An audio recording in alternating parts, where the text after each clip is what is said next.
ನನ್ನ ಗಂಡನಿಗೆ ಸಿಟ್ಟು ಬಂದಿದೆ ಅಂತ. ಇದು ಸಿಟ್ಟ? ಸಿಟ್ಟು ಬಂದ್ರೆ ಕೈಕಾಲು ಕುಣಿಯುತ್ತದ? ಸಿಟ್ಟು ಬಂದ್ರೆ ಕೈಕಾಲು ಸೆಕೆಯು. ಹಾಗಾದ್ರೆ ಎಂತದ್ದು? ನಟರಾಜನ ನಟನೆ. ಅಯ್ಯೋ, ನನಗಿದು ತಿಳಿಯದೇ ಹೋಗಿತ್ತಲ್ಲ ಇವರ ಅಭಿನಯ.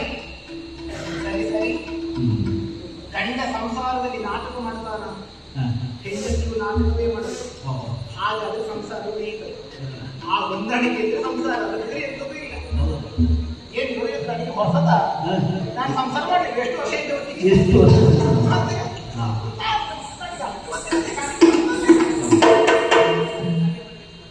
ಸ್ವಾಮಿ ಏನು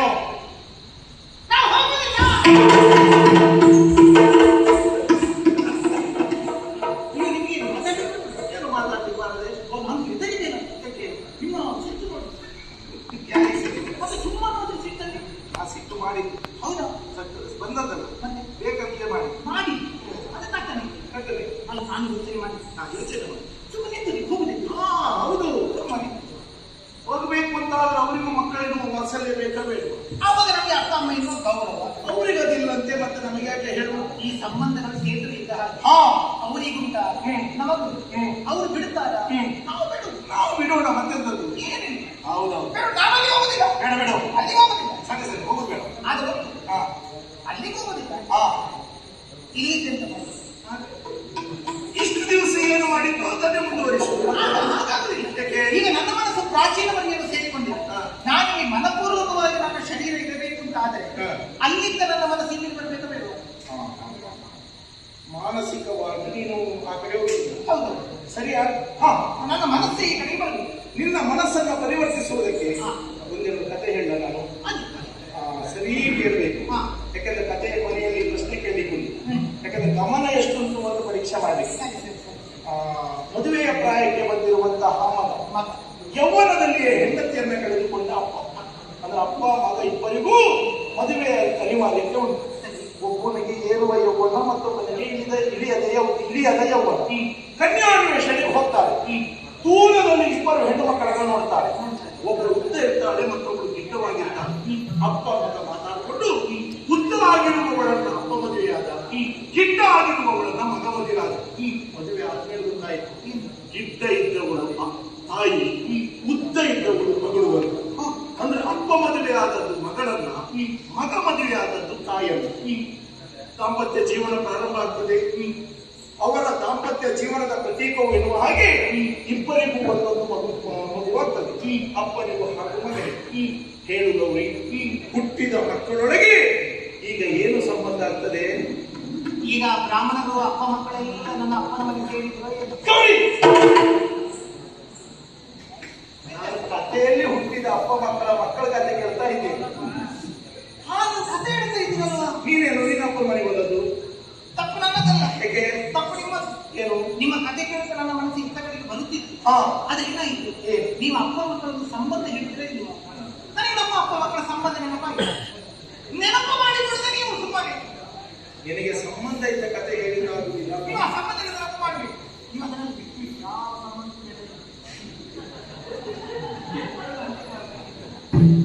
ಸಂಬಂಧವಿಲ್ಲದೆ ಹೋದ ಕಥೆ ಹೇಳ್ತ. ಇದು ಸಂಬಂಧವೇ. ಇದಾದ್ರೂ ಸರಿ ಕೇಳು. ಊರಲ್ಲ ಒಂದು ಎಲ್ಲ ಕಥೆ ಪ್ರಾರಂಭ ಆಗುವುದು ಒಂದಾದ ಊರಿನಲ್ಲಿ. ಅದು ಸಂಬಂಧ ಇದ್ದ ಕಥೆ ಪ್ರಾರಂಭ ಆಗುವುದು. ಸಂಬಂಧ ಇಲ್ಲದೆ ಹೋದ ಕಥೆ ಪ್ರಾರಂಭ ಆಗುವುದು ಊರಲ್ಲಿತ್ತು. ಅದರೊಳಗೊಬ್ಬ ಅರಸ. ಯಾರಿಲ್ಲ.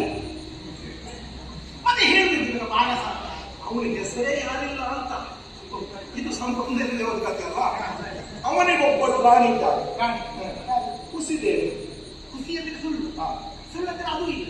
ಅದನ್ನೆಲ್ಲ ಕೇಳಲಿಕ್ಕಿಲ್ಲ. ಸಂಬಂಧ ಇಲ್ಲದ ಕಥೆ ಹೌದು. ಆ ರಾಜ ತನ್ನ ನಾಡಿನ ಬರಪರಿಹಾರಕ್ಕಾಗಿ 3 ಕೆರೆಯನ್ನು ತೋಡಿಸ್ತಾನೆ. ತೋಡಿದ 3ರಲ್ಲಿ 2ರಲ್ಲಿ ನೀರಿಲ್ಲ, ಮತ್ತೊಂದು ಹೊತ್ತು. ಆ 3 ಕೆರೆಯಲ್ಲಿ ನೀರುಂಟು ಅಂತ ಭ್ರಮಿಸಿ 3 ದನಗಳು ಬರ್ತಾವೆ. ಬಂದ 3 ದನದಲ್ಲಿ 2 ಕರು ಹಾಕದೇ ಇದ್ದದ್ದು, ಮತ್ತೊಂದು ಕೊಟ್ಟು. ಆ 3 ದನಗಳನ್ನು ಹುಡುಕಿಕೊಂಡು 3 ಗೋಪಾಲಕರು ಬರ್ತಾರೆ. ಬಂದ 3ರಲ್ಲಿ 2 ಕಣ್ಣು ಕಾಣಿಸುವುದಿಲ್ಲ, ಮತ್ತೊಬ್ಬ ಕುರುಡ. ಮಧ್ಯಾಹ್ನದ ಹೊತ್ತು ಊಟ ಸಿದ್ಧ ಮಾಡುವುದಕ್ಕಾಗಿ 3 ಒಲೆಯ ಮೇಲೆ 3 ಮಣ್ಣಿನ ಪಾತ್ರೆಯಲ್ಲಿರ್ತಾರೆ. ಇಟ್ಟ 3 ಮಣ್ಣಿನ ಪಾತ್ರೆಯಲ್ಲಿ 2ರ ಕೂಡ ಒಡೆದು ಹೋಗಿದೆ, ಮತ್ತೊಂದರ ಬುಡಕ್ಕೆ ಹೊಡೆದರೆ ಸ್ವರ ಬರ್ತದೆ, ಬೇಯ್ತದೆ. ಬೆಂದದರಲ್ಲಿ 2ರಲ್ಲಿ ಸರಿಯಾಗಿ ಬೇಲಿಲ್ಲ, ಮತ್ತೊಂದು ಮುಗುಳಕ್ಕೆ. 3 ಊಟಕ್ಕೆ ಕುಳಿತುಕೊಂಡಿರ್ತಾರೆ. 3 ಊಟಕ್ಕೆ ಕುಳಿತುಕೊಂಡವರಲ್ಲಿ ಇಬ್ಬರದ್ದು ಊಟ ಆಗಿದೆ, ಮತ್ತೊಬ್ಬರಿಗೆ ಹಸಿವಿಲ್ಲ. ಈಗ ನಮ್ಮ ಅಪ್ಪನ ಮನೆಗೆ ಅನ್ನದಾನ ಪ್ರಾರಂಭ ಆಯಿತು. ನಾನೇನು ವಿನೋದಕ್ಕಾಗಿ ಕಥೆಯನ್ನು ಹೇಳುತ್ತಾ ಇಲ್ಲ. ಎಲ್ಲ ಹೋಯ್ತಾ ನಿನ್ನ ಮನಸ್ಸು? ಯಾಕೆ ಹೀಗೆ ನಿನ್ನ ಮನಸ್ಸು ಚಂಚಲಾಗ್ತಾ ಇದ್ದು ಉಂಟು ಹೇಳು. ನನಗೆ ಅರ್ಥ ಆಗುತ್ತಿಲ್ಲ. ನೀವು ಆಡಿದ ಆ ಕಥೆ ಸಂಬಂಧ ಇಲ್ಲದೆ ಇರುವಂತ ಕಥೆಯಲ್ಲ. ಪಾರಮಾರ್ಥಿಕವಾದ ಅರ್ಥವಿದೆ ಆ ಕಥೆ. ಇಬ್ಬರಿಗೆ ಕಣ್ಣು ಕಾಣುವುದಿಲ್ಲ ಒಬ್ಬ ಪೂರ್ಣ, 2 ಕರು ಹಾಕದೇ ಇರುವುದು ಒಂದು ಗೊತ್ತು. ಏನು ಕೇಳುವುದಕ್ಕೆ ಮಾತ್ರ ಭಿನ್ನವಾಗಿದೆ, ಪರಿಣಾಮದಲ್ಲಿ ಎಲ್ಲವೂ ಒಂದೇ. ಹಾಗಾದ್ರೆ ಹೇಳುವಾಗ ಮಾತ್ರ ದ್ವಂದ್ವವಾಗಿ ಪಾರಮಾರ್ಥಿಕವಾಗಿ ಒಂದೇ ಇರುವುದಂತ ಮಾಡ್ತೀವಿ. ಅಪ್ಪ ಮಕ್ಕಳು ಸಂಬಂಧದ ಈ ದ್ವಂದ್ವದಲ್ಲಿ ನೀನು ಮರಳಾಡಬೇಕಾದವರಲ್ಲ, ತೊಡಲಾಡಬೇಕಾದವರಲ್ಲ. ಆ ದ್ವಂದ್ವವನ್ನು ಬಿಟ್ಟು ಈ ಒಂದರಲ್ಲಿ ಸೇರಿ ಅರ್ಧನಾದ ಈಶ್ವರ ತತ್ವ ಪ್ರಪಂಚಕ್ಕೆ ಬೋಧಿಸಿದ ನಿಮ್ಮನ್ನು ಸೇರಿತು ಸಾಧ್ಯವಾಗುತ್ತೆ. ನಾನು ಜಗನ್ನಾಥೆಯಾದರೇನು, ಜಗದೀಶ್ವರನ ಹೆಂಡತಿಯಾದರೇನು, ನಾನು ಸಂಸಾರದಲ್ಲಿದ್ದೇನೆ. ನನಗೂ ಒಬ್ಬಳು ತಾಯಿ ಇದ್ದಾಳೆ. ಯೋಚನೆ ಮಾಡಿ, ಯಜ್ಞವನ್ನು ಕಾಣುವುದು ನನ್ನ ಉದ್ದೇಶವಿರುವುದಕ್ಕಿಂತಲೂ, ಅಕ್ಕ ತಂಗಿಯರನ್ನು ಮಾತನಾಡಿಸುವುದಕ್ಕಿಂತಲೂ ನನ್ನ ಅಮ್ಮನನ್ನು ನನಗೆ ಕಾಣಬೇಕಾಗಿತ್ತು, ನನ್ನ ತಾಯಿಯನ್ನು ನನಗೆ ನೋಡಬೇಕು. ಮನೆಯಲ್ಲಿ ಆಗುವ ಶುಭ ಕಾರ್ಯಕ್ಕೆ ಎಲ್ಲಾ ಮಕ್ಕಳು ಬಂದು ಸೇರಿದರೆ ಆ ತಾಯಿ ಎಷ್ಟು ಸಂತೋಷ ಪಡೆಯುತ್ತಾಳೆ. ಯಾರಾದರೂ ಒಬ್ಬ ಮಗನೋ ಮಗಳೋ ಬರದೇ ಇದ್ದರೆ ಬಂದ ಮಕ್ಕಳ ಮುಖ ನೋಡಿ ಸಂತೋಷ ಪಡೆಯುವುದಕ್ಕಿಂತ ಬರದೇ ಇದ್ದ ಮಕ್ಕಳನ್ನು ನೆನಪಿಸಿಕೊಂಡು ತಾಯಿಗಾಗಿ ಇರುತ್ತಾಳೆ. ಎಲ್ಲರನ್ನು ಕಾಣುತ್ತಾ ಕಾಣುತ್ತಾ ನಾನು ಕಾಣದಿದ್ದರೆ ನನ್ನ ಗೌರಿ ಕಾಣುತ್ತಿಲ್ಲ, ನನ್ನ ಗೌರಿ ಇರಬೇಕಾಗಿ ನನ್ನ ನಮ್ಮ ಕಣ್ಣೀರಿಟ್ಟಾಗಿ. ಆದ್ದರಿಂದ ನನ್ನ ಅಮ್ಮನನ್ನು ಕಟ್ಟಿಕೊಳ್ಳಬೇಕು. ಒಂದು ಬಾರಿ ನನ್ನ ಮಾತನಾಡಿ ಸುಮ್ಮನೆ ಅರ್ಥ ಮಾಡಬೇಕು. ಇಲ್ಲ, ಗಂಡನಿಗೆ ತವರು ಮನೆಯವರು ಅವಮಾನ ಮಾಡಿದರೆ ಅದನ್ನು ಪ್ರಶ್ನಿಸುವ ಅಧಿಕಾರವಿರುವುದು ಆ ಹೆಣ್ಣಿಗೆ ಮಾತ್ರ ಹೊರತು ಯಾರಿಗೂ ಅಲ್ಲ. ಆದ್ದರಿಂದ ನಾನು ಹೋಗಬೇಕಾಗಿ ಎಲ್ಲ ನೋವನ್ನು ಸಹಿಸಿಕೊಂಡು ನಾನು ಇಲ್ಲಿ ಇರುವುದ, ಅಲ್ಲಿ ಹೋಗಿ ಅವಮಾನ ಆಗುತ್ತದೆ, ಗಂಡಾಂತರ ಸಂಭವಿಸುತ್ತದೆ. ನನಗೆ ಹೋಗಲೇಬೇಕಾಗಿದೆ. ಅರ್ಥ ಮಾಡಬೇಡ ಅಂತ ಹೇಳಿದಲ್ಲ, ಹೋಗುತ್ತೇನೆ. ಹೋಗೋದು ಬೇಡ, ಕಳಿಸಿ ಕೊಡಿಸುವನೆ ಬೇಡ ಅಂತ ಹೇಳಿದಲ್ಲ, ಹೋಗಬೇಕು. ಬೇಡ ಹೋಗುತ್ತೇನೆ. ಏನು ಕೊಡಿಸಿ ಕೊಡಿ. ಏನು ಹೋಗುತ್ತೇನೆ.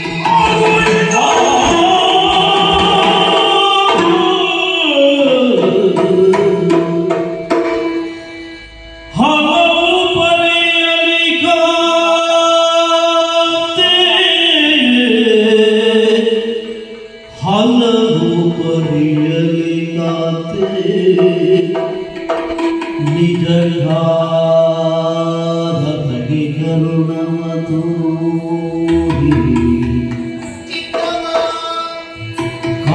ಕಾದನಗೆ ಕರುಣವತೋರಿ ಚಿತ್ತವ ಮನಿಸಲಾರದೆ ಚಿತ್ತವ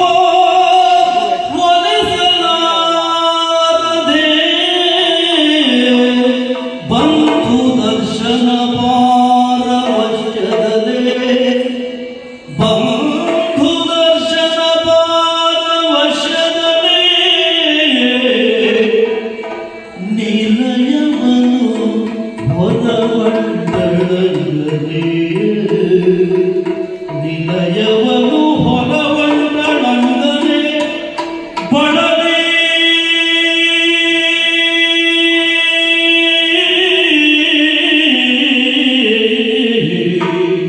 ಚಿತ್ತವ ಒಲಿಸಲಾರದೆ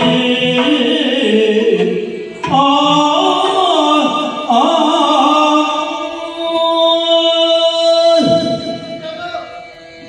ನಿಮ್ಮ ಮೌನವೇ ಸಮ್ಮತಿ ಲಕ್ಷಣ ಅಂತ ಭಾವಿಸಿಕೊಳ್ಳುತ್ತೇನೆ. ಇದು ಈ ನಿಮ್ಮ ಪಾದ ಧೂಳಿಯನ್ನು ನನ್ನ ಸರ್ವಾಂಗದಲ್ಲಿ ನಾನು ಧರಿಸಿಕೊಳ್ಳುತ್ತೇನೆ. ಇದೇ ನನಗೆ ಶ್ರೀರಕ್ಷೆ ಎನ್ನುವ ಹಾಗೆ ನಾನು ಭಾವಿಸಿ ಹೊರಡುತ್ತೇನೆ. ಹೋಗುತ್ತೇನೆ ಹೋಗುತ್ತೇನೆ ಹೋಗಿ ಬರುತ್ತೇನೆ ಎನ್ನಲಾರೆ. ಒಮ್ಮೆ ಕಡತೆರೆದು ನೋಡುತ್ತೇವೆ. ಹೋಗಿ ಬಾ ಎಂದರೆ ನಗುತ್ತಾ ಹೋಗುತ್ತೇನೆ. ಅಲ್ಲದಿದ್ದರೆ ಕಣ್ಣೀರ ಕಡಲಾಗಿ ಹೋಗುತ್ತೇನೆ. ಹೋಗುತ್ತೇನೆ ಹೋಗುತ್ತೇನೆ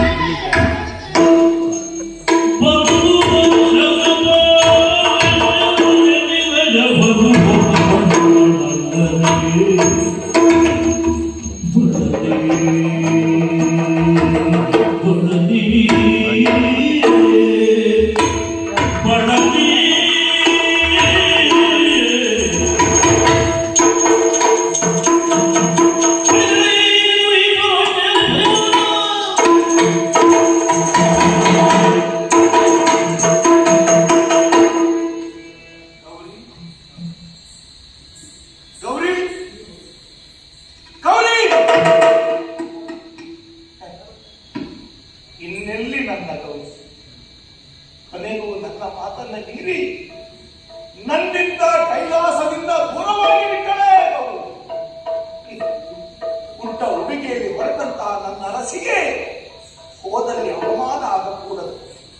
ಯಾರೇ ನನ್ನ ಪ್ರಮದವಾದಿಗಳಿವೆ ನೋಡಿ, ನಿಮ್ಮ ತಾಯಿ ಪ್ರಾಚೀನ ಬರಹಿಗೆ ಹೋಗುತ್ತಾ ಇದ್ದಾಳೆ. ಆ ನಿಮ್ಮ ತಾಯಿಗೆ ಬೇಕಾದಂತಹ ಆಭರಣ ಬಟ್ಟೆ ಸೀರೆಗಳನ್ನು ಹಿಡಿದುಕೊಂಡು ಆ ನಿಮ್ಮ ಅಮ್ಮನನ್ನು ಅನುಸರಿಸಿರಿ.